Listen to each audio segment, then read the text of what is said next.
This is Fight Commentary Breakdowns. Look at this special guest. Many of you know him. And I personally want to apologize because I kept pronouncing his name wrong. So it's Sakan. Sakan That's right. Lam. Not Sakan or Sakan. I used to call him Sakan. So Sakan. I'm so sorry. I said your name wrong. Sakan is fine. But you said Sikan the first video you introduced me, and I was mortified. Okay, so Sakan, you are now in Chiang Mai, right? That's right. I know as China got richer and richer economically, a lot of tourists going to Thailand now are kind of Chinese tourists, right?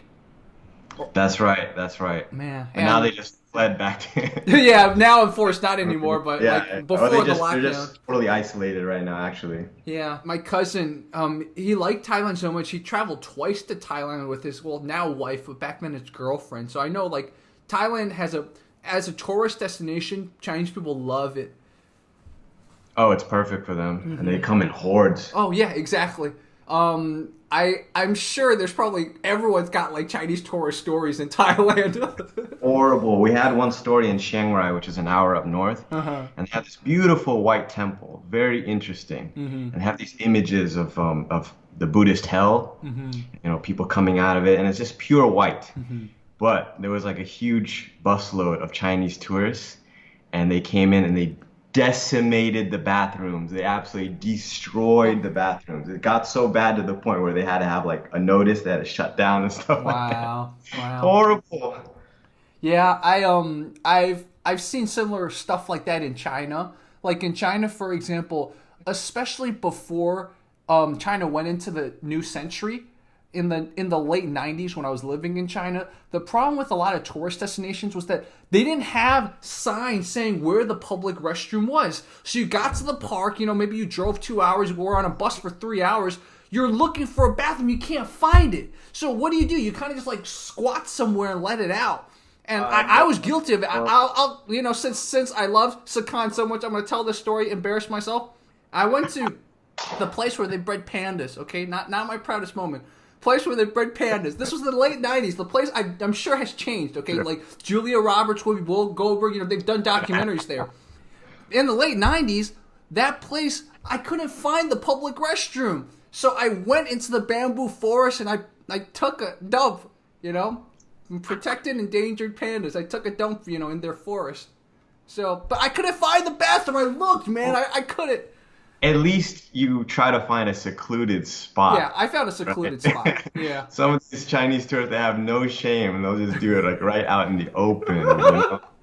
Chinese word for what we're looking for is wenming, like culture. It kind of is translated as culture, but a lot of this you just have to, it's like generational. So like my generation that grew up in China, they're way better about it. And then their kids are going to be way better. And the hope is, not to get too political, but so the grandkid generation of you and I, they're probably going to be so kind of like just changed by this whole globalization that they're probably not going to be as nationalistic. So like Xu Xiaodong and stuff, his grandkids hopefully won't have to deal with, because you're attacking Kung Fu, you are the enemy of the world type of thing. I would hope so. To their credit, the tourists have gotten a lot better over the past, say, 4 or 5 years. Yeah.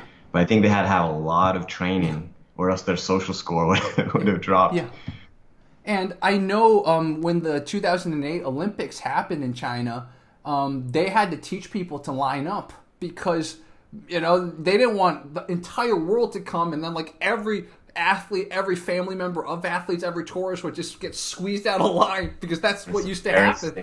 Like, I'm sure you've seen this where you are in Chiang Mai, but like, for example, it used to be like when tourists would go to the Great Wall, like the Great Wall it's not very wide, right? Maybe like 4 people can go through some of the like the passes. So like, how do you get 4 people through if you don't line up? So literally, people just like squeeze, and of course you'd end up like. Every tower smells like piss. Yeah, absolutely. So, and in fact, a final funny story that I have is where my dad grew up. They had all these like Buddhist and Taoist towers. I think they're Buddhist, but they could have been Taoist. But anyways, in the towers, people would not understand this is archaeological. They would like need to piss and just piss somewhere. And so you would go up the tower, you'd be like, okay, there's piss here. I see like fossilized poop here. This looks holy. It looks important. Oh, great. So Sakan, where did you grow up? I grew up in Simi Valley, California, Ventura County. Okay, so you're kind of a local. I'm in LA County, so Pretty much, yeah. And so tell me, yeah, go ahead. I was born in Bangkok, actually, but my aunt and my uncle, they raised me for a couple of years while my dad was in the States doing business. And he came back, picked me up, and then just brought me to Simi Valley, and that's where I grew up. And then after high school, went off to Arizona for a few years, Arizona State University. I see. And how was it like growing up? Did you live in an area that had a lot of Thai, or was it kind of like not as many? It was very suburban, so it was just really a lot of white folk. Simi Valley is a real safe place, but it does have some cultural diversity. But the white folk tend to stay with the white folk, and the other ethnicities stick together in other areas. We kind of lived in the upper middle class area, so it was cool. Nice. Yeah, all of it. I've been to Simi Valley, I think, once, and I remember there's this like big mountain that you can hike up. It's quite a beautiful area, if I remember correctly. It is. It's actually the most irradiated area in the United States, because there was a nuclear power plant that melted. What? I forget, it's like 70s or something, and nobody remembers it. They just forget about it. Exactly. So I'm glad to be out of there. Wow. Okay. Well, I'm glad I only went there once because that's hilarious. Okay. So when did you kind of discover martial arts? Good question. It was pretty much when my mom took me to Tung Sudo class. I was probably about, thinking around 10 years old. So it was a nice experience. My brothers were allowed to do Muay Thai. So this is a karate school that adopted Muay Thai. I think that's when, it was when I think mixed martial arts started getting really popular in the 90s. So they knew they had to bring on some high-level instructors, and plus they did some competition. So they brought in some Muay Thai instructors, like European ones. I wanted to do Muay Thai because I'm half Thai. But there's you're too young. We don't have a kids program. So it's like, why don't you do Tung Sudo? I was like, okay, why not? And it was a pretty good experience. It was a lot of fun. I was able to, know left from right, gain some athleticism. And plus my first belt testing, the instructor was so pleased, he actually bumped me up past yellow belt to the next level, purple belt. So it was nice. Oh, that's pretty cool. Sparring. Then I went to sparring night. Then things changed. Yeah, tell me about that. Tell me about your first sparring session. Yeah, so, okay, again, I'm like 10, 11 years old, and just getting my way into the martial arts, having fun with it, and, bright-eyed and ready for new challenges. And then it's sparring night, and it's my first time sparring. There's really no advice, or really no guidance from the masters, like red belts, maybe some black belts. And they pair me up with a red belt kid. And he must be a couple, maybe 2 or 3 or 4 years older than me. I'm not sure. But when we start, he just starts off and he just runs in, blasting, boom, boom, boom, straight to the face. I remember literally my head snapping back, and I'm seeing the lights up in the ceiling like 2 or 3 times, and I'm just like, what was that? First time getting hit as a kid, straight in the eyes. And I didn't know how to react. I'm sure I was crying. I'm sure I was, having a hard time. But the instructors didn't do anything. Wow. No one was supervising. So I remember just going over to the water fountain and just drinking and crying and holding my eye and just like, what happened here? Yeah. And probably the next match, I'm matched with somebody a little bit lower level. And maybe it's a little bit more even. I'm trying to control my emotions and stuff like that. And he's kicking and punching. And I'm doing the blocks that they taught me. And the instructor, then the instructor comes around and he said, okay, he called me John because that's my American name pretty much. And he's like, okay, John, don't block like that. Put your hands here. And I'm looking at him thinking like, why are you teaching us this stuff? Like serious, young kid, like question most things. And I'm just like, in the beginning, like, why are you teaching us these blocks then? Why, if you don't want me to do them? Yeah. So anyway, that was the first experience, and I didn't think about it until way later. I'm like, man, what a terrible experience to have gone through. And, for a lot of people, that's traumatic. It's just getting hit as hard as they could. And it's just whoa. But yeah, I learned from it, and now I know. It's like you can't put kids through that. Yeah, you have definitely not. Yeah, that's first time sparring, so wow. It was a challenge. And so, how long did you stick to kind of the Tang Soo Do type of martial art? Well, Tang Soo Do, Taekwondo, Shotokan, these karates are very prevalent in the States. So even though I was really talented, I just wasn't very disciplined. Mm-hmm. Plus, my mother, she wasn't the most, like disciplinarian, type parent. So it's like, if you don't want to go, you don't have to go. So I'd go once a week, once every 2 weeks, once every 3 weeks. Yeah. I end up leaving that Tang Soo Do school, not specifically for that reason of the sparring, but it's just maybe I just fell out of interest with it. And then I went to another Taekwondo school, with a legit Korean master. Wow. Those Korean masters, man, they've got some issues. They've got some anger. I bet. A lot of anger problems because they were belted by their parents and stuff like that. And, he saw a lot of talent and a lot of, he saw a lot in me. Mm-hmm. And when I disappointed him, he literally full on leg kicked me like as hard as he could twice. He first hit me with the stick. Mm-hmm. And then he leg kicked me. It was like the most painful thing I've experienced in my life. And I didn't understand it back then. I was like, well, he just hit me. Mm-hmm. But like, truth be told, it was I wasn't trying hard enough. Mm-hmm. He knew it. I knew it. But at that time, I was losing my spirits because I was in a red belt class.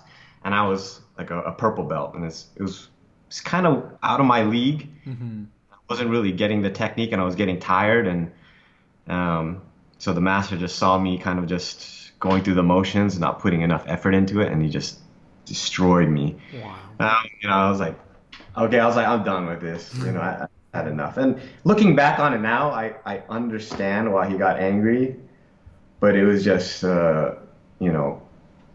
way out of control. Yeah.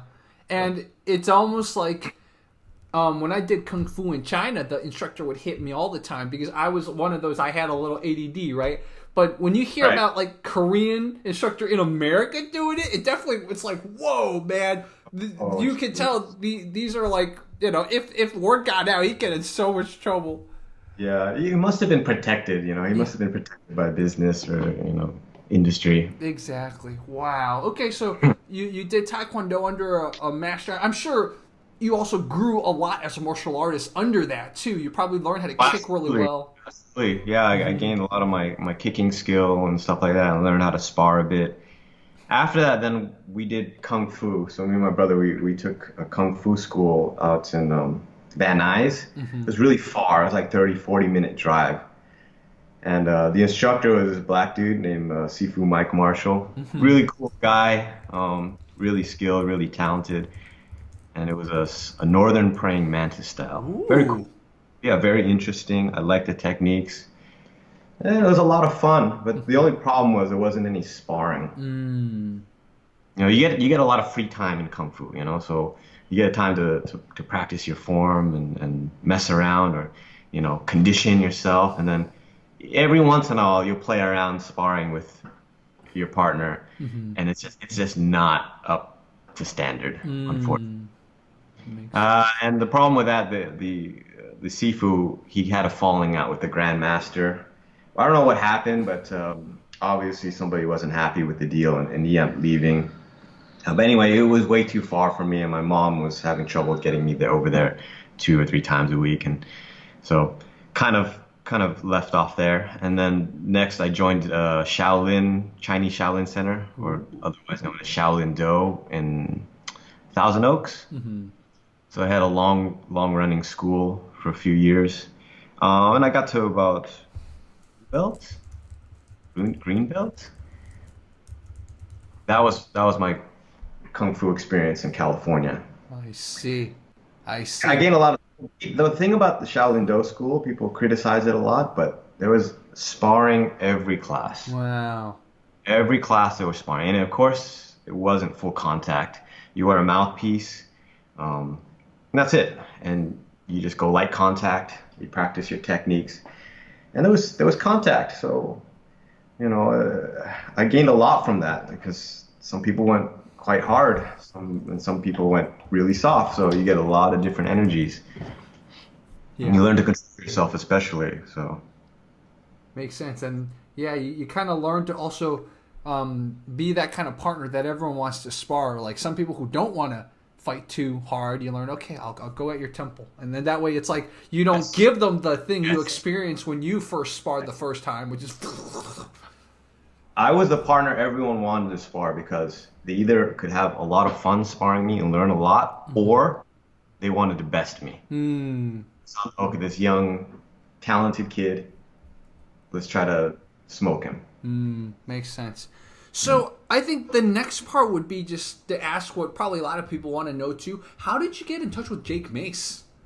Okay, yeah. After studying in high school and studying Shaolin Do, I moved with my friends to Arizona to study ESU. And probably maybe like 3 or 4 months into study, walked to a nearby plaza, have some lunch. And there was a Chinese Shaolin Center right in the corner. And I was like, hey, I'm a blue belt in this system. Let's do it. And I brought my friend in. And the instructor at the time, his name was Sifu Dave Pullman. He was a firefighter, so he had commitments. So the issue was he wasn't there as much as they needed him to be. But Jake, he was at the time first degree black belt in the system, and he was assisting running the classes. And pretty much we saw him as the instructor, and Dave as sort of the assistant, because Dave would come so very sporadically. And Jake was an amazing instructor, I have to say, because every class he was pumped, and he'd fill you up with this inspiration and spirit. He'd jump so high, he'd do all these. His form was so good. It was so good. It was incredible. And you spar him, and you just get smoked. He'd sweep you all over the place and all these different things. So, people talk a lot of crap about Jake Mace, but if you were studying under him, you'd understand why people follow him so much on YouTube, because number one is charisma, and number two is physical ability. That's so interesting. So you studied under Jake Mace for a few years, and then did you guys leave on good terms, if you don't mind me asking? Yeah, we did. So there was a huge scandal within the Shaolin Do community. It's all over bullshido.com or bullshido.net. And I had left right before that happened. So Jake had been going through some issues with the elder masters, or pretty much the people that were overseeing his school. But I think that was just going on internally. I left and I was like, this kind of sucks. I still want to practice and I still enjoy the system. But I was just like, okay, whatever. But while I was in Thailand, I'm online and I'm looking and I'm seeing all of this drama unfold. I'm just like, this is incredible. This is crazy. And all my friends who I had gotten into the system, they were just destroying it. Wow. They're moving on to BJJ, Muay Thai, and things like that. And they're just saying, okay, what a McDojo. I can't believe we fell into this trap. Grandmaster's garbage. This is garbage. Da da da. I don't. Still part of me, still brainwashed. Still part of my heart is like, there's still a soft spot, like, oh, it's still good. It's still okay, Like we still gained a lot, and I'm still grateful. And me and Jake, we were cool. I had my issues with him maybe like the third my third year with him, but that was just personal because like I wasn't getting what I wanted out of the training. I was just getting frustrated. I was just getting impatient, and it really had nothing to do with him. And when I left, it was good terms. Like I said, like I gained so much athleticism and spirit and the ability to run classes. As time progressed, I moved away from Shaolin. I was teaching Kung Fu, what I learned to my tutor students because I was teaching English here, just running a small tutor school. They asked me to teach them Kung Fu. So it was a great idea. And as time progressed, I started feeling a little bit lacking. There was an issue actually I ran into in Pattaya. So if you know what Pattaya is, it's like Sin City. It's like Las Vegas of Thailand. Oh. Yeah, and we came into a situation where I ran into two thugs with my friends and family, and they pulled knives on us. Wow. So yeah, my associate, my business partner, he had lost his cool. Actually, I started it because there was a truck coming around in the alleyway, and the side view mirror had clipped one of my students. And I gave the guy a piece of my mind. I was like, dude, what the hell? Why the hell are you driving like this? And he was drunk and he was like mouthing off. But I was like, whatever, okay. But my associate, being the guy he is, he wants to defend me. He comes over and he just palm strikes the side view mirror and smashes it. Wow. And already immediately I was like, okay, we're in trouble. The guy's completely filled with rage. Passenger comes out and he's brandishing, this is Sparta kind of dagger in his hand. It's sheathed, it's not pulled out, but they both have them. They both come out of the car, and they try to go for my associate. I'm blocking them. I'm trying to block them to advance on my friends and my family. And and I'm really trying not to instigate a fight, trying to back down. The guy that's the driver's so filled with rage, he wants to drag me into the fight. He puts his hand over my throat, and thank God I had martial arts experience because what went through my head was all the technique, all the chin na, all the sort of material that I had practiced. What I didn't do was I didn't panic.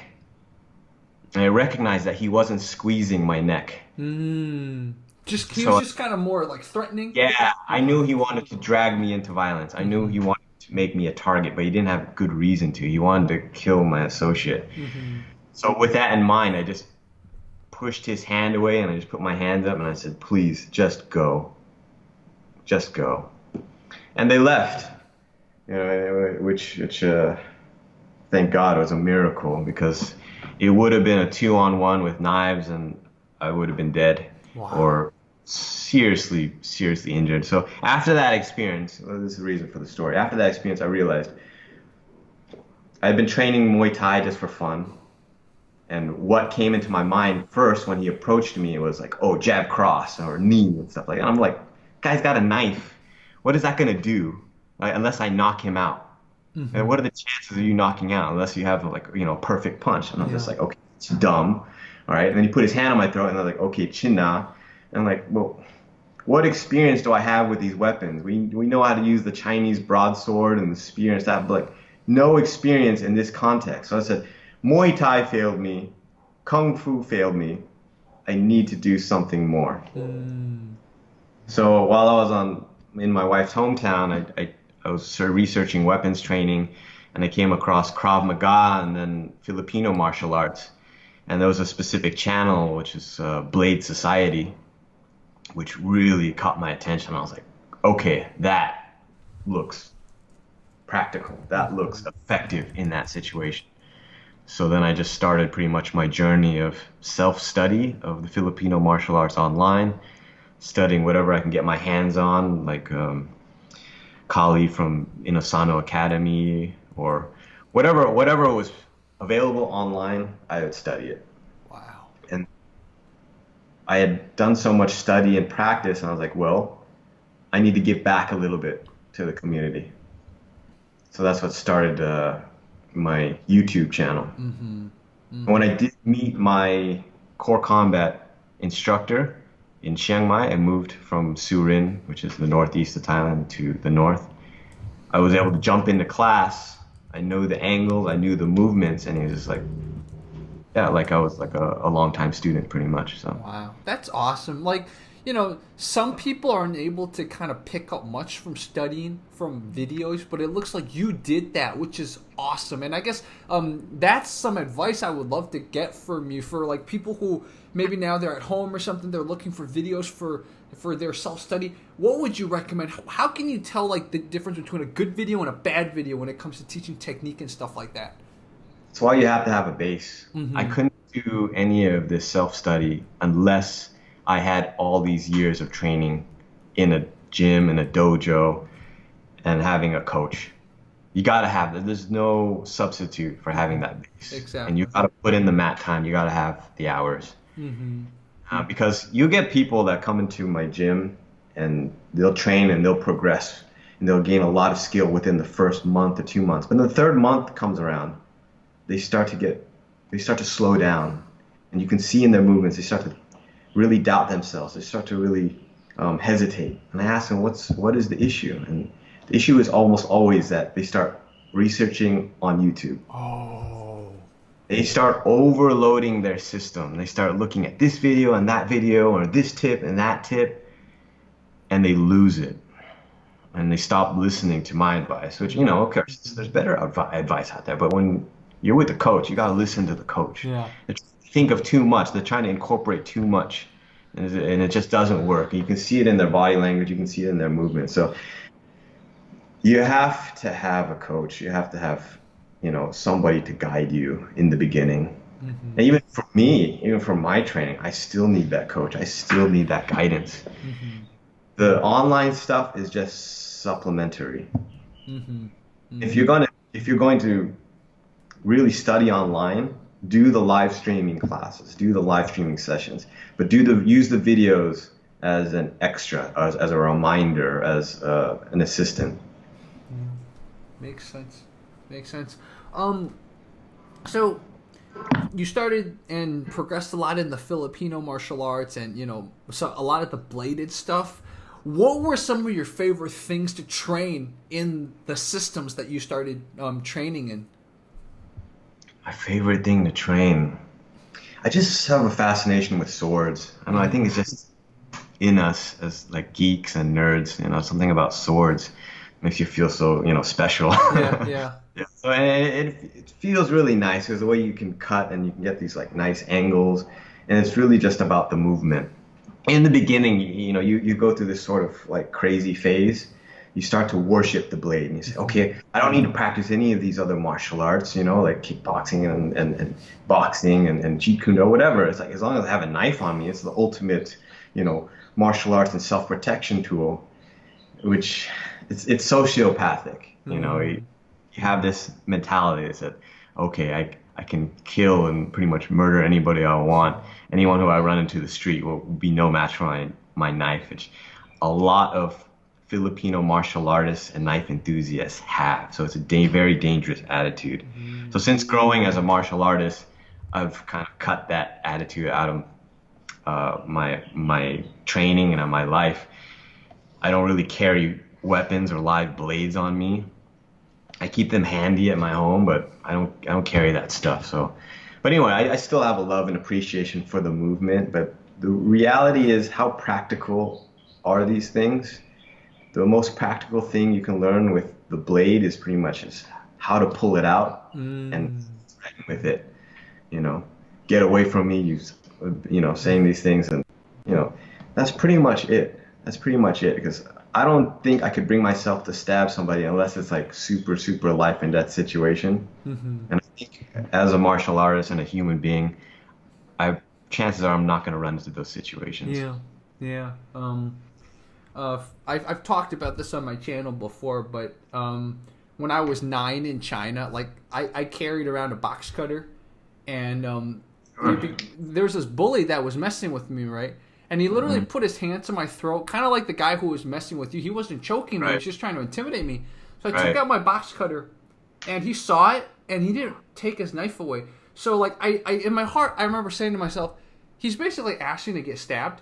So I remember, I was 9, right? So your morality is kind of like all over the place. Yeah, I was like, sure. okay, I think it's time for me to stab, but I just couldn't get myself to do it. I gently brushed the knife on his hand. I'm like, and he didn't understand that I'm signaling to him, like, I could do this harder, but I'm trying to tell you to get your hand off my neck right now. And, like, I remember at that point I realized, okay, so, I used to get into fights all the time in China. And with my Kung Fu training, I'd win most of those fights because, most of my classmates didn't have Kung Fu training. So I had a little bit of an edge. So I thought I was like a big badass, so to speak. But that moment when I couldn't attack him with the blade, I'm like, oh, so I'm not some like Kung Fu master that I see on the TV. I have this hesitation that I never knew I had. Like, he was giving me his arm. He gave me a reason to do it. But I was like, I can't get myself to cut you. It was crazy. Unreal, right? Yeah, unreal. And like at 9, I realized that, and I never carried around a knife again after that. I'm like, basically, all I could do with it was to threaten, and in that situation, he didn't even get threatened because he was only a year older than me, right? So like he didn't even in his mind grasp what was going on. Right. That's a good point because when you carry around a weapon, you tend to praise the weapon. You put all the intention and the power in the weapon, and it takes away power from you. Yeah. It takes away ability from you. Yeah. Like, I could have done what you did. Or I could have just been like, it wasn't like I was in Kung Fu trained. I could have easily brushed his hand away. But instead I was like, this is going to save me from this bullying. Yeah, so like, I took out the knife, and my friend Yang, he always followed me around. Right? He was like I don't know what you call him, but he was like the dude who followed you around. He had my other knife, so he had his knife out, and he was standing there watching. Like, literally, there was like 10 people watching this. They were like, oh shit, what's going to happen? But Yang, he like froze so hard, he couldn't even do what I did, which is, tell this bully, look, I'm about to cut you. Yang just stood there, and I got so mad at him afterwards. I'm like, dude, you had a knife there? Why didn't you do anything? And I was like, dude, I threatened him. I'm like, if you like don't back me up again, I'm gonna cut you. I said that, and I feel so bad saying that to him because knowing what I know now and feeling how I feel now and being able to have empathy as you get older, you realize that he was even more scared than I was, or maybe he wasn't as scared, but he just reacts to fear differently than me. He was your lackey. That's how you were mad. Lackey. That's the word. Yeah, he was my lackey. Your minion. Yeah. And I think I've told this story before on this channel before, but I got threatened by a knife once, and this is something I'm very not proud of. But I was kind of bullying a kid when I was in America. So I lived in Chicago for 3 years before I went back to China, and it's just like this kid reminded me of like a less confident version of myself, and I would just like sometimes go after him. I've apologized so much even on YouTube about this. So if this guy sees it again, it's just another apology. But eventually he had enough, and one day he pulled a knife on me. And the thing is, like, what you don't realize is like it's so weird that like the first time you get a knife pulled on you, you don't realize how dangerous it is. And life and death right in front of you. Yeah, you don't realize. And so I'm like empathizing with that bully who couldn't understand that I literally pulled a knife on him because I, a few years before, was the same. Like, this kid pulled a knife on me, and I was like, oh my god, I wasn't even scared. I was like, and then I went to my friend, me and him were bullying this kid together. I was like, dude, he has a knife. And my friend was like, I don't believe you. And he ran back with me to check it out, and then we both ran. It's like, when you're a little older, you understand things a little bit more. But, like, I'm sure on the receiving end and the sending end, people who pull a knife or get a knife pulled the first time don't understand. Like, they're more shocked than anything. Right. It's just a weird feeling. Yeah. It's because you're still empathizing with the person, but this killing tool is out. And the person that's holding it, they don't have the killing intention. Yeah. Generally don't, it's like it's in the back crevice of their mind, and it could come out. Yeah. But you, as on the receiving end, you don't really know how to react. Like, do I react to them? Do I react to the knife? Do I, So it's so crazy. Yeah, and great story, man. I love what you say. Like, I think sometimes some of the Eskrima, the Arnis, the Akalia, and all that stuff, maybe even the Silat stuff, they. People who practice it don't have the reality that you have, which is, look, even if I have a knife, sometimes it's better not to use it in any way, just like if you have to use it to threaten, but like even if you have a knife, like back off if you can, run away if you can. I love that reality-based, practical kind of keep everyone safe approach. It's a tool, and you have to respect it as a tool, but you can't worship it. I know some guys, they've got like 6 knives on them. You wouldn't be able to tell. Yeah. So in case something goes down, they're ready. Like, are you that insecure, man? Seriously? Are you really Jason Bourne? Like, seriously? Yeah. So, tell me about teaching this stuff. When did you decide that you were going to teach, or the moment you went to Thailand, you started teaching? Teaching was pretty much in me when I first started being an assistant instructor at the Chinese Shaolin Center, Shaolin Do School. Like, the instructors, they always see my talent and my ability to relay information, so they would group me with the beginners. And they saw how like passionate I was about it. And, people always come back and tell me how much they learned from me in just maybe 2 or 3 sessions. And I was like, I knew from that point, I'm going to be a teacher. I'm going to be teaching this. Mm-hmm. When I went to Thailand, I had to become a tutor school teacher teaching English. And I hated it for the first 2 years. Mm-hmm.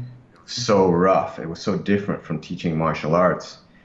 And but after that second year, I got over it, and I recognized just my ability to teach in general. So whatever knowledge I've been, given, I have the ability to pass it on. So whatever subject I feel comfortable in teaching, I started to just hand it out. And it started with my English students teaching kung fu. Then when I went to Chiang Mai, I found a local gym. I found my instructor. And he was there seasonally. He was there 3 or 4 months out of the year, and then he'd go back to Spain. So while he was gone, I was still running the club, like a free martial arts club. It was just Kali at the park every Sundays. Mm-hmm. Just to keep up my material. I say, if you want to come for free, you can learn. And we had people come and join. And at the same time, I was like, okay, I'll still keep teaching kung fu at the gym. And then when my instructor came back the next season, I told him, I was like, well, I'd like to be your apprentice. I'd like to, study what you have, and I'd like to be an instructor underneath you. And that's where it started it all. So, wow. And since then, I just kept going with it, and people give me a lot of support. So that in that case, it's easy, and I get very, very little negative feedback. Mm-hmm. Which I'm fortunate and grateful of, like especially on YouTube. A lot of people get a lot of hate on YouTube. It's just a platform for that. But I'd say like less than 1% of my comments are negative. Yeah, and I think part of it, just from my interpretation, just how you carry yourself. Like I can tell you respect everyone, and like you just know what you're talking about. So, it's like, it's very hard for someone to like hate on you. I can just tell just from talking to you, even this conversation. Like me, some people like, oh, Jerry, you're not funny. You try to be funny sometimes. I'm like, yeah, that's the point. I started out, I thought I'd be a stand-up comedian. So, of course, I'm always going to try to be funny, So, like, it's you. It's right? Me. So, it's like, you're going to like, you're going to hate you, Yeah. That's the way things are. Yeah. My goal is to be as sincere as possible. In the beginning, when I first started, I didn't have fighting experience. So I really took the nice guy route. Mm-hmm. And looking back, and I'm so glad I broken from that mold. So I compare myself to like Zen Dragon. Mm-hmm. Like, like, oh, okay, I respect everyone. I want to, make sure that everyone gets a fair chance. And with my techniques, and, you just treat it as a martial artist and becoming a better human being. And to me, now I look back at it, it's more of a cop-out. Mm. I wasn't being sincere either. Me transitioning into combat sports, fighting, getting experience and stuff like that, that really changed my attitude. Gave me a little bit more of an edge. Mm-hmm. It allowed me to kind of be more the person that I wanted to be. And let's talk about combat sports. I was just about to ask you about that. So, what was your first kind of competition match? What made you decide to do more of it, etc.? So, My core combat instructor, his thing is Jeet Kune Do, Kali, Silat, and Shuto. So he's a level one instructor underneath Sensei Yori Nakamura, and he did collegiate wrestling or high school wrestling. So much of the practice that we did, much of the time we spent training was grappling. And I fell in love with it because my body type, I think, was made for grappling. Because when I do striking, I tend to pass out really quickly. And if you notice, I move smoothly, but I don't move super fast or explosively. And this is something I notice about myself. But when I'm grappling, I can go on for a long time. I'm a white belt in jiu-jitsu, but I do have no gi experience. So at a point, I was practicing all these martial arts and surrounded by these Muay Thai fighters and all these crazy gyms and being a fan of mixed martial arts. And I said, man, I got to test myself. I really have to try. And the biggest thing with holding me back was, would I be able to meet expectations? Right? So I put on this image of being this, upstanding martial artist on YouTube. Will I be able to live up to that? And so that's why I was holding back for so many years. So a jiu-jitsu, a no-gi and gi tournament popped up in Chiang Mai at a local gym, and I was like, I've got to do this. I have to do this. And like an immediate anxiety, my heart was beating, and I was getting scared, and I was just visualizing what could happen. And I said, you know what? Just go for it. Just go for it. And I entered into the white belt competition, and I won. And it was like one of the best feelings in the world. And at a point, I recognized, like, okay, you were pretty legit, right? You can back up some of your claims. And people came and like, man, you showed a lot of heart, and you showed a lot of intensity and skill. And I was like, that's interesting. It was a feeling I never felt before. The only inspiration I could give was through teaching, through just basic movement demonstrations and stuff like that. Like, whoa, that looks really cool. Yeah. The competition arena, that was a different feeling because the crowd is there and you're just engaged. You're so focused. Yeah. After that, I was pretty adamant. Like, I don't want to fight. I don't want to go into Muay Thai or kickboxing or MMA because I don't want to take punches to the head. I don't want to take brain damage. And because at the time, there was a lot of studies coming out at the time, and it was like CTE and this and that, and it's terrifying. It's absolutely terrifying. And I was just recently married, and it got to a point where I just said, forget it. No, what actually had happened is one of my coaches, like amazing coach, such an inspirational guy, but he's very passionate. And I had posted something about the UFC, just criticizing a fighter's technique and stuff like that. And I think he was frustrated because he knew I had no fight experience, and this guy is a world champion. And he saw that as disrespect to fighters. He straight up told me, shut up. Like, you don't know what you're talking about. Like, you have no clue what you're talking about. And that hit me so hard. It hurt me so bad. Because, me being the nice guy, not stepping on any toes, you don't expect people to call you out on your bullshit. Yeah. And he straight up did. And this affected me for an entire year. Because I'm teaching people martial arts. I'm teaching people how to fight. But I've never been in a real fight or competition. So I had a hard time for a year or 2 years, I don't know. And then something in me was like, you know what, I have to break this mold. Number one, I have to break my the control that this guy has over me, this coach has over me. And I've got to prove to myself and to others that I can do this, that I'm not afraid, and I'm capable of it. And, the next tournament was a Zendo Kai tournament. So it's like Kudo, but with lighter rules.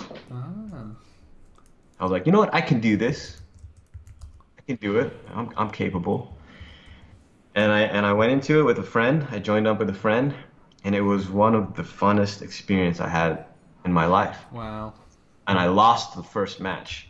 I lost in the first match.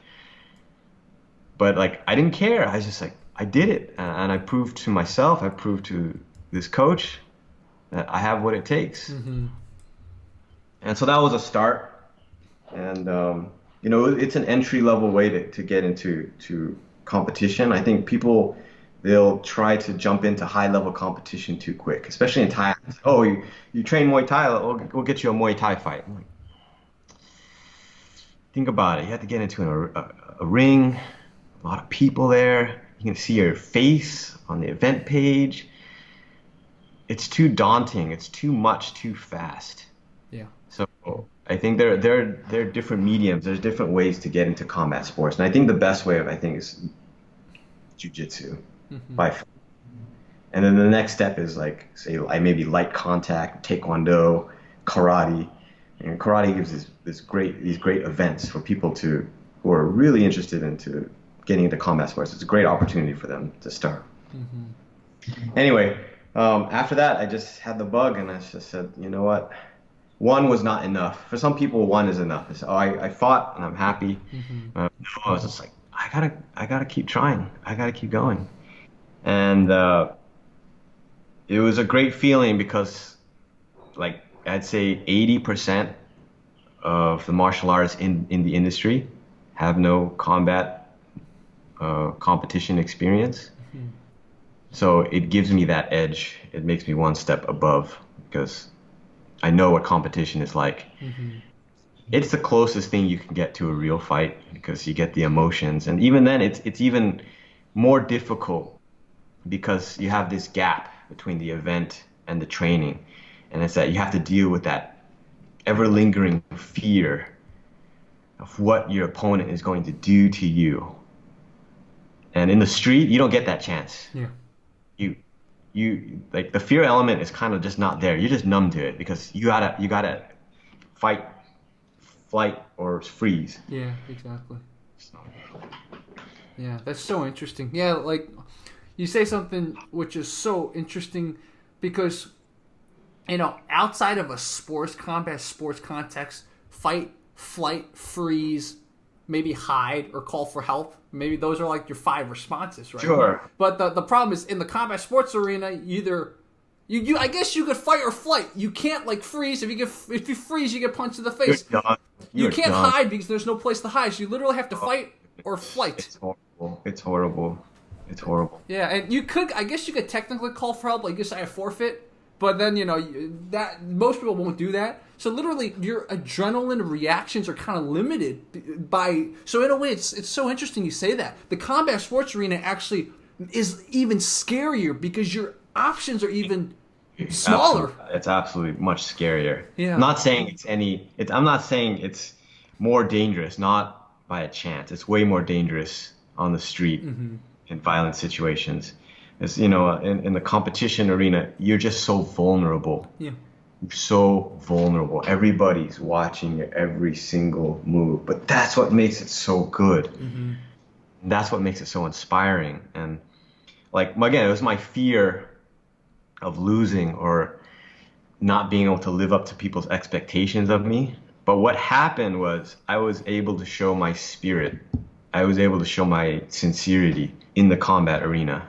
And it inspired people, no matter whether I won or lost, I had a bad performance or a good performance, people were still proud of me. People were still, wow, you did a great job, man. Like, I'm so happy for you. I'm so impressed. And there was like so little negative feedback. Mm-hmm. It's like, this is great.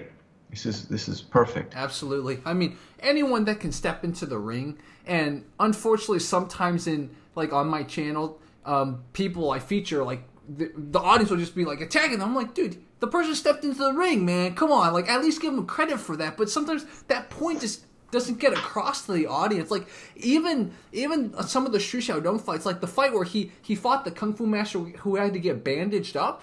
Like Rob and I gave him credit, the Kung Fu master, for like trying, and like we're still getting so much hate for like giving the Kung Fu master some credit. It's like, okay, well, yeah, we get it. Shishido was getting, the government's destroying him, but still, the Kung Fu Master, not really supported by anything, just said, I just want to take on Xu Xiaodong, and he tried. He even like.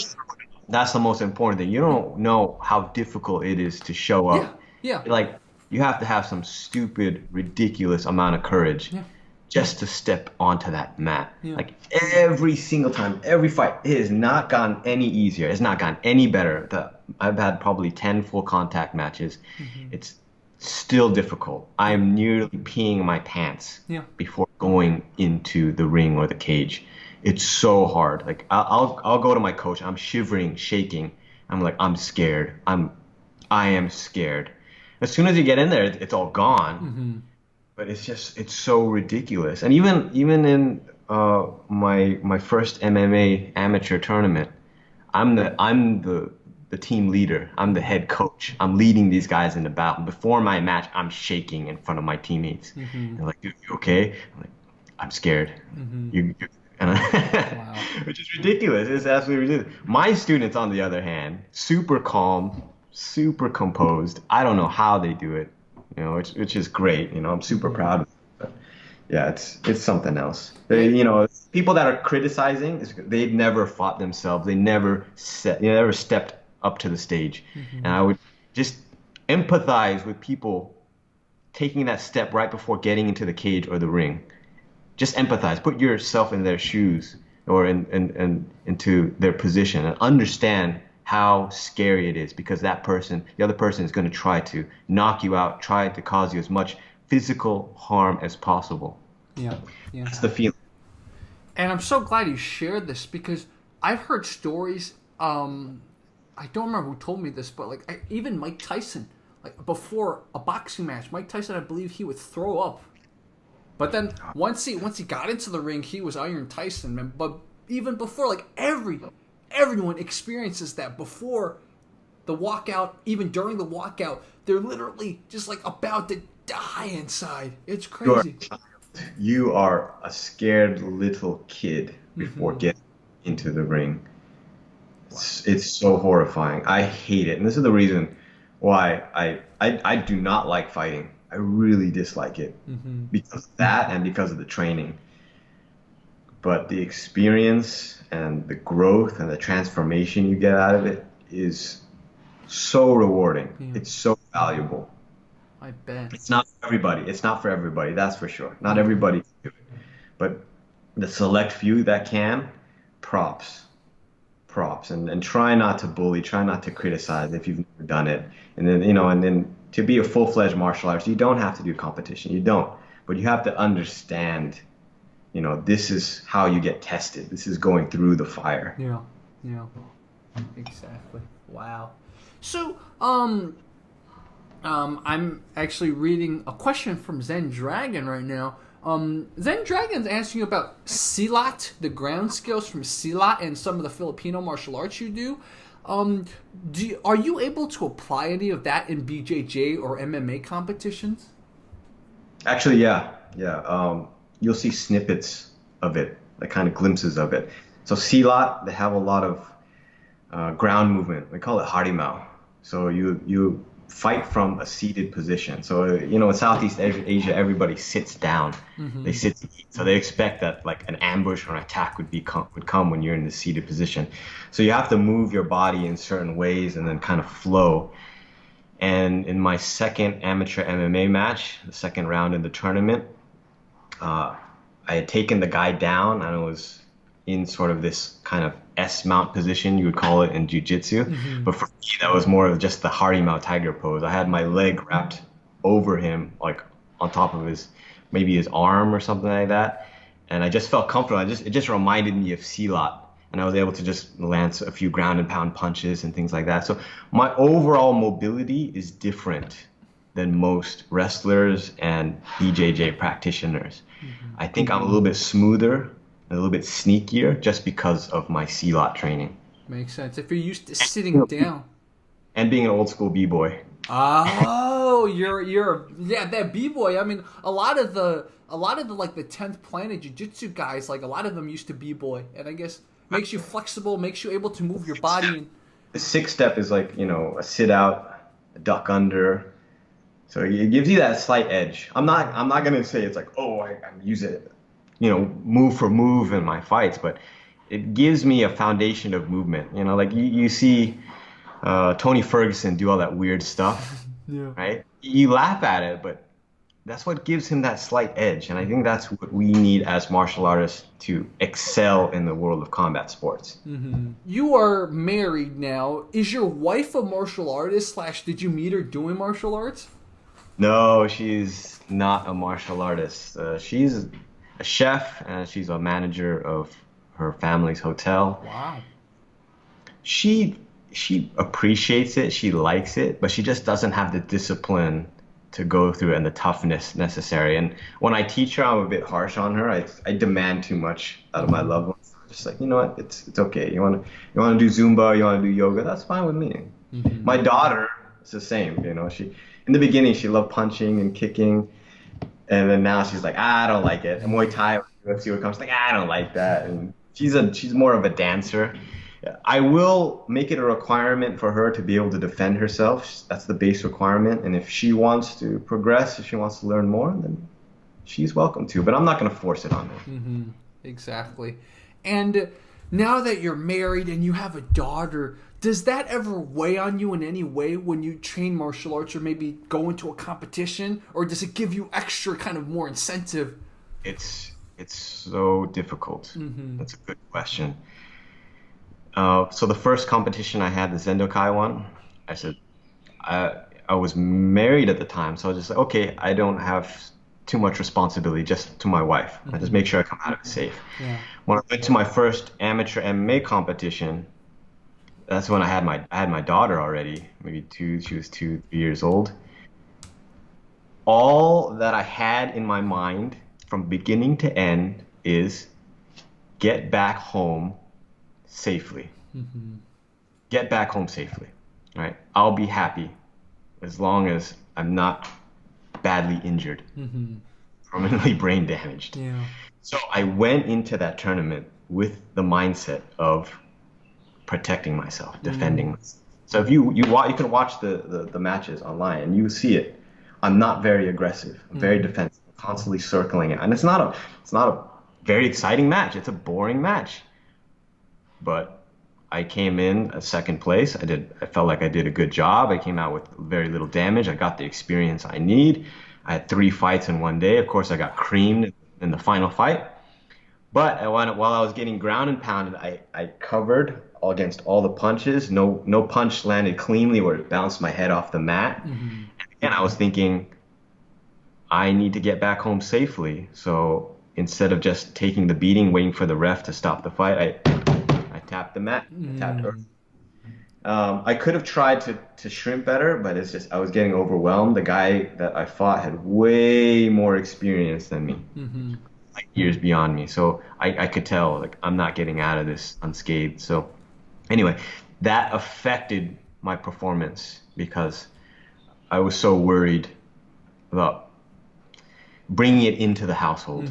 Makes sense. So I could do. That's the worst thing I could do. With that in hindsight, my next match, my next fight, I just told myself, you know what? Let it go. Let it go. All right. If I'm going to do this, I'm going to go all the way because my coach, my MMA coach, he saw the potential in me. He saw that I had professional hopes. He wanted to drive that. So he said, it's possible you can make it into one championship. He's like, I know you're older. I know it's going to be more difficult, but it's possible. So, I went for it. I got my nose broken in training, which was a setback. But then I got back to training, and then my next fight, I really went for it. And you can see the difference in my movements. Like, I'm snapping my punches. I'm really going for it. And unfortunately, I got knocked out. I got knocked down. Not knocked out, but I got knocked down. But it was a different feeling being in there. And it was a more violent encounter on my part. And I'm actually very proud of that experience because me being a nice guy, a non-violent person, I don't like to hurt people's feelings. I was able to get in there and put it on somebody and say, hey man, we're going to hurt each other. And I'm cool with that. And Yeah, I came out of that okay, but my wife, she was so concerned. Like, Mm-hmm. we really went through a difficult time after that match. Wow.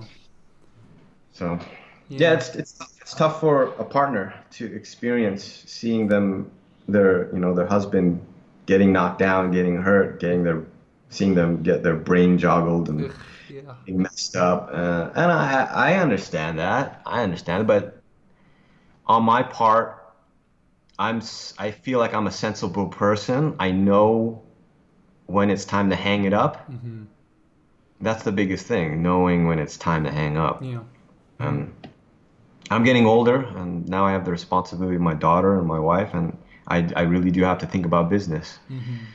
So I really miss fighting. I really miss the thrill and the scrap and the transformation process. Yeah. But I have to start becoming more mature and start understanding that there's not a very lucrative career in this. So, but it has benefited me in my career as a teacher, as a coach. Totally. So I'm very grateful for that. So I don't know my future career. I'm not sure Mm-hmm. where that is. I would love to fight again, but my wife gave me a deadline of age 40, and I'm going to respect that. So I've got 3.5 more years. I see. I see. Yeah, and like you said, ultimately, you've already had quite a few fights. So, like, if anyone doubts your coaching qualifications, it's like, you got fights under your belt. So, like it is, yeah. Even if you like stop now, it totally, I think your record says for yourself. So. But that's the thing, there's records and then there's records. Mm-hmm. So getting into combat sports, I realized how insignificant I was in the grand scheme of things. In the martial arts industry, I'm this badass dude. Mm-hmm. Oh, Sakan Lam's new DVD or his new video, or check out his movements here. This is great and this and that. But then when I went into combat sport, I was like, I am a nobody. Mm-hmm. I am nothing. My record is insignificant, and I haven't even reached the professional level. So there are levels to this game, Yeah. and that is the big shocker and the big problem for martial artists to enter into the industry. Yeah. It's so difficult. It'd be better to start as a combat sports athlete and then to move on to the martial arts. I think that would be a better progression. Yeah. Yeah. It's an interesting journey you're going through. Like for me, when I started this channel, right, all I had was a lot of kung fu, a little bit of Muay Thai, and like 2 classes of BJJ. That was like the extent of my training. So my training was very much kung fu based. And then I started learning more, and then I was like, wow. The more I study this stuff, the more I don't know. And then I did BJJ for a little bit. I'm like, wow, I there's so much in BJJ. And then I had a bunch of injuries, but right before the lockdown, I started training in boxing again. And I'm just like, wow, even just, I wanted to be like, okay, I'm going to train boxing, work on my hands. And then I even realized, if I'm even just going to stick to boxing, I could train it for the rest of my life and still suck. It's like that journey. It's horrifying. Yeah, it's horrifying. Yeah. Right? You could be like grandmaster of boxing, and then the 16-year-old come and smoke you. Yeah, yeah. Who Doesn't knows matter how how to much kick you, and then suddenly you're smoked. And that's the thing with fighting. It's so unpredictable and chaotic. You can come across a world champion and somehow you can win, or you could just get decimated. Yeah. It could work both ways. Yeah. It's so amazing, and that's the beauty of it, because what happens is the human spirit is always on display. Yeah. And you can't hide it. You can't hide it. Right? The worst of the worst and the best of the best comes out. Yeah. That's what I really appreciate about fighting. Mm-hmm.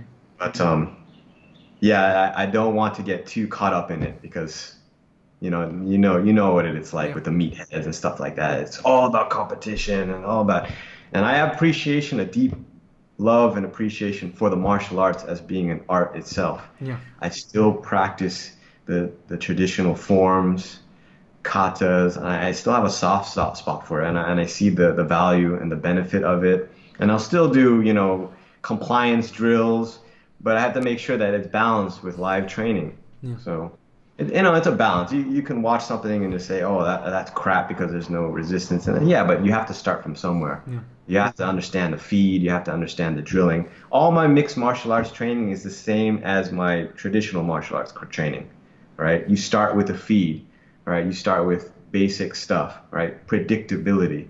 And then you move your way up to controlled context sparring, and then you go up to live sparring. It's the same thing with the traditional stuff. It's just a little bit more isolated and focused with traditional martial arts. Yeah, exactly. Man, it's so awesome I brought you on because you have a very good balance of the competition stuff, but also like the philosophy stuff, the traditional stuff. Besides your YouTube channel, how can they find some of your other stuff? Like, for example, if they want to take a class with you online, would they be able to? Yeah, absolutely. They can come onto the website. It's www.corecombatchiangmai.com. Okay. Right now we have an offer, a 1 week of free training. So I offer fitness, kickboxing, martial arts, also self-defense. So a wide variety of different programs, also kids programs as well. So come and check out the website and just sign up, and we'll put you into our members group. It's very easy. You just have to just click on the Zoom link and then you're in. There's no commitment. Just try it out and see what you think. Everyone's has the same attitude as me. Very open-minded, very friendly. You know, we're not meatheads. Of course, I've become a little bit more of a meathead getting into MMA, but you know, it's good balance, like you said. Yeah, I like to joke. My roommate Rob, also co-host for Fight Commentary Breakdowns. I like to joke that the thing is, eventually, when you get far enough into martial arts, you'll kind of look a little bit like a meathead just because your neck, no matter what, there's a few parts of your body in martial arts that's going to be thicker. One is like your neck's going to be thicker, and so like part of the meathead look I realize is like a thick neck. So it's like, even if you don't try, like me, like when I really tuck my chin, I even kind of sometimes, like, I'm like, whoa, I'm going down that meathead direction. I have a strong appreciation for meatheads now that I've kind of become one with MMA training. Yeah.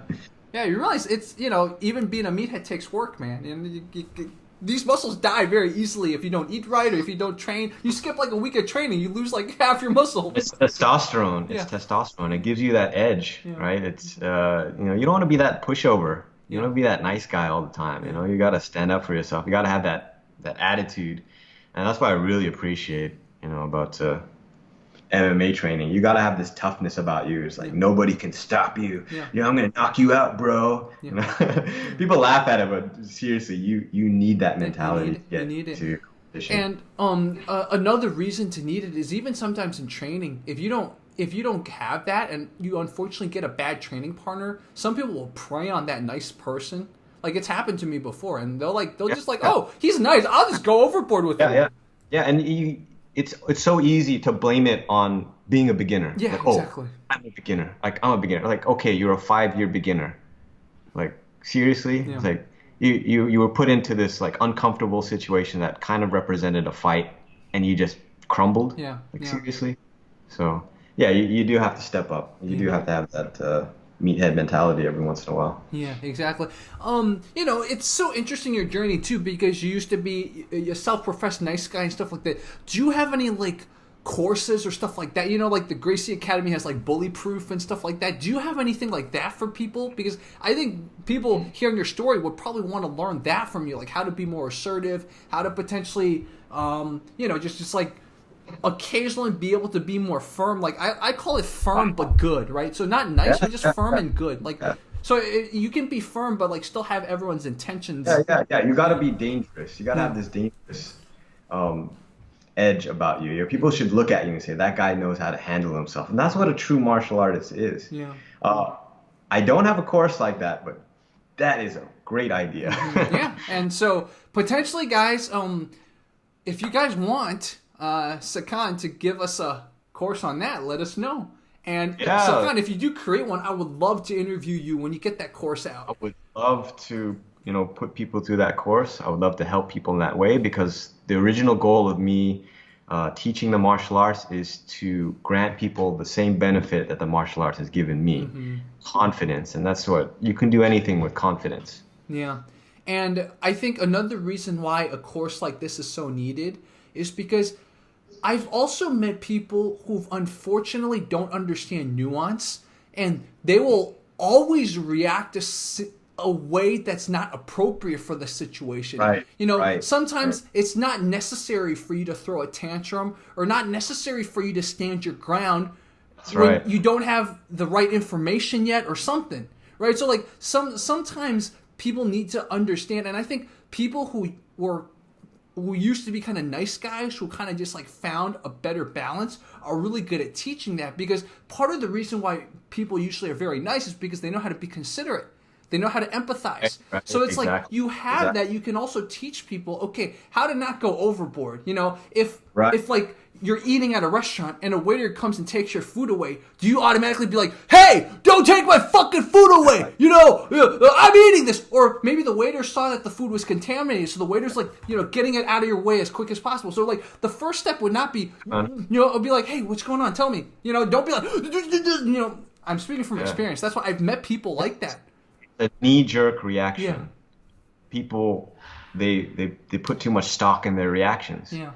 And they don't know discipline. So discipline is what? Holding back the reactions. Yeah. Self-control, self-discipline, which I have too much of, which I needed the other side of. I needed to have that, passionate reaction and that anger. Yeah. But I was able to incorporate it, and I feel much more comfortable as a human being and as a person. Yeah. So yeah, definitely people need to know how to rein in, because reactions are almost always bad because they're not planned. Yeah. And it's better to take a proactive approach to your encounters and to whatever situation you have. Yeah.